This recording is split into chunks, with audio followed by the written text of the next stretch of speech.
కొంతమంది నాయకులు తెలుగుదేశంలో ఉండి దాన్ని ప్రతిపాటించిన 15 ఏళ్ళు పాపం చంద్రబాబు నాయుడు ఓడగొట్టింది. మీరు మాత్రం మంత్రి పదవి అనుభవించారు. ఎవరైనా పూర్తి ఈసారి గీక్కుంటాడు, గడ్డ గీక్కుంటాడు. అనుభవం గీక్కున్న లీడర్లు చూసినావా? చూడలేవారు. మరి ఆయనే పాపం కేటీఆర్ను తప్పుదో పట్టించిండు, కేసీఆర్ తప్పుదో పట్టించిండు. అది నాశనం అయిపోయింది. పార్టీకి వచ్చింది. దూరం చేస్తాడు తెలియదు. ఆయన ఎందుకుంటారో స్పెషలిస్టు.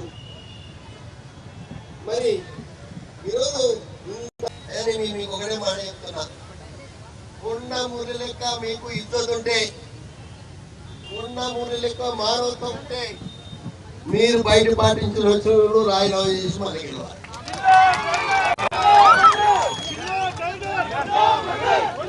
సురేఖ నిలబడుతుంది పరిస్థితి ఏందని వర్గాల్లో కూడా దరిద్రమైన నాయకుడు తయారయ్యాడు. 75 ఏళ్ళ ముసలోడు మన నాయకుడికి వచ్చాడు. 2 గాళ్ళు అందుకున్నాడు. పాత ఎమ్మెల్యే ఎక్కడే.